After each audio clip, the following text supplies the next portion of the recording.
मंडळी नमस्कार, मी मनीषा. तुम्ही पाहत आहात एम न्यूज.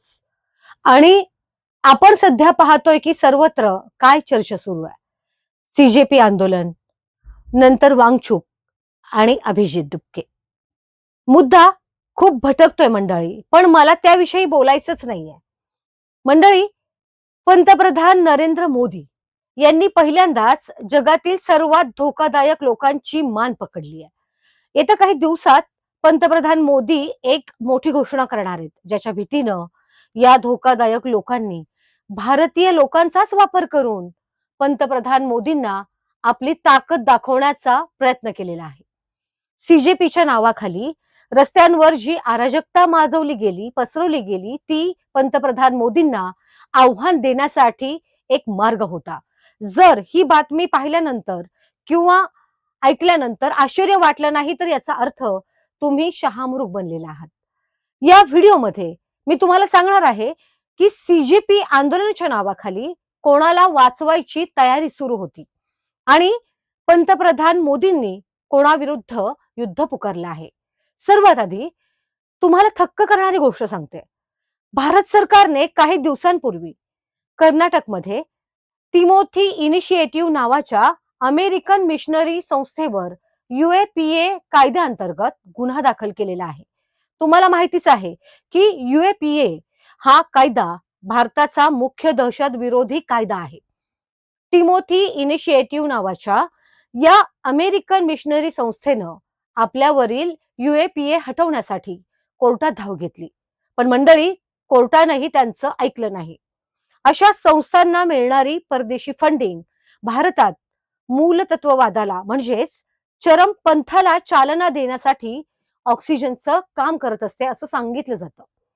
हा संपूर्ण प्रकार तेव्हा समोर आला जेव्हा एका व्यक्तीला बंगळुरू आंतरराष्ट्रीय विमानतळावर 24 डेबिट कार्डसह पकडलं गेलं. मंडळी, या सर्व डेबिट कार्ड्सवर एकच नाव होतं मंडळी, संतोष कुमार. थोडा तपास पुढे गेला, असं समजलं की हे केवळ 24 डेबिट कार्डचं प्रकरण नाही, तर हजारो डेबिट कार्ड वाटले गेलेले आहे. 10-10 हजार रुपये करून तब्बल 95 कोटी रुपये काढले गेलेले आहे. आणि हा पैसा नक्षलग्रस्त भागात आणि भारताच्या इतर संवेदनशील भागात वाटण्यात आला. रिपोर्ट्सनुसार या पैशांचा वापर धर्मांतर आणि भारत विरोधी कायद्यासाठी करण्यात येतो. या घटनेनंतर तुम्हाला समजेल की दिल्लीच्या रस्त्यांवर सीजेपीनं एवढा गोंधळ का घातला.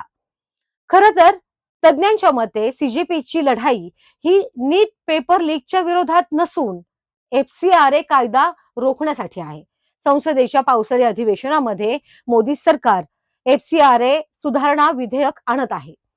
याच कायद्याअंतर्गत सोनम वांगचुक यांच्यासह अनेक मोठी लोक अडचणीत येणार आहेत. सोनम वांगचुक यांच्या एका संस्थेचा परवाना देखील FCRA कायद्याअंतर्गत रद्दही करण्यात आला.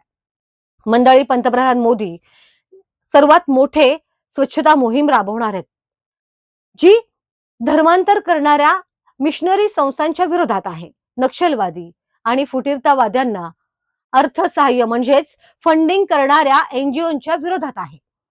भारताचा प्रत्येक विकास प्रकल्प रोखण्यासाठी निदर्शने घडवून आणणाऱ्यांच्या विरोधात आहे. म्हणूनच सीजेपीच्या आंदोलनात भारताच्या धोरणात्मक ग्रेट निकोबार प्रकल्पाच्या विरोधातही वक्तव्य करण्यात आलेली आहेत.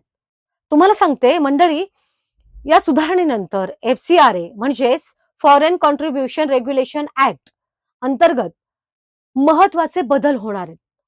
परदेशातून येणारी जी फंडिंगचे स्रोत आहेत, म्हणजे स्रोतची माहिती जी आहे ते अनिवार्य असणार आहे. हे फंडिंग मिळवण्यासाठी SBI दिल्ली येथे खाते उघडावे लागणार आहे. म्हणजेच NGO आणि मशिनरी संस्था म्हणजेच मिशनरी संस्था ज्या आहेत, परदेशातून ज्या पैसे मागवणार आहेत, तो त्यांच्या SBI खात्यातच मागवावा लागणार आहे. आणखी एक महत्वाची सुधारणा म्हणजे या पैशांचा वापर आता धर्मांतराच्या कामांसाठी करता येणार नाहीये. जर एखादी मिशनरी संस्था किंवा NGO चुकीचं काम करताना पकडली गेली, तर त्यांच्या मालमत्तेवर सरकारचा अधिकार असणार आहे.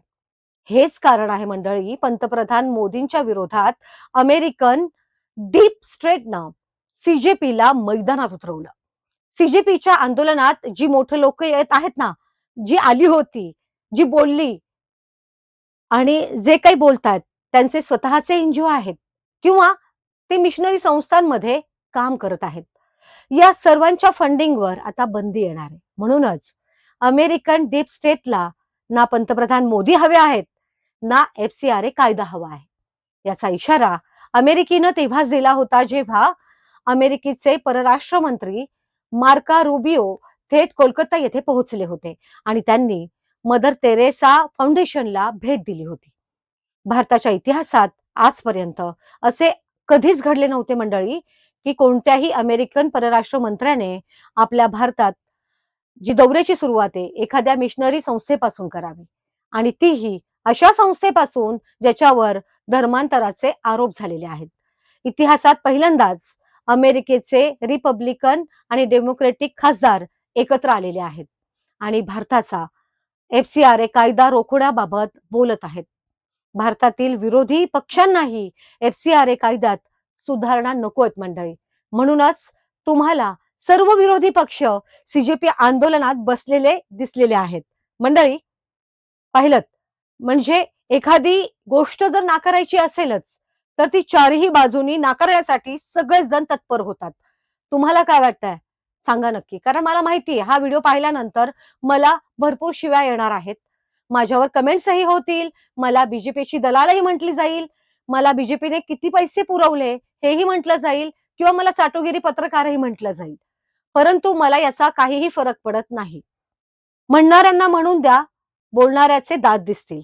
मी माझं काम फक्त सत्य पोहोचवण्याकरता करतेय. बाकी त्यांना काय म्हणायचंय मला लक्ष द्यायचं नाहीये. तुमचं मत कमेंट बॉक्समध्ये नक्की सांगा. नमस्कार.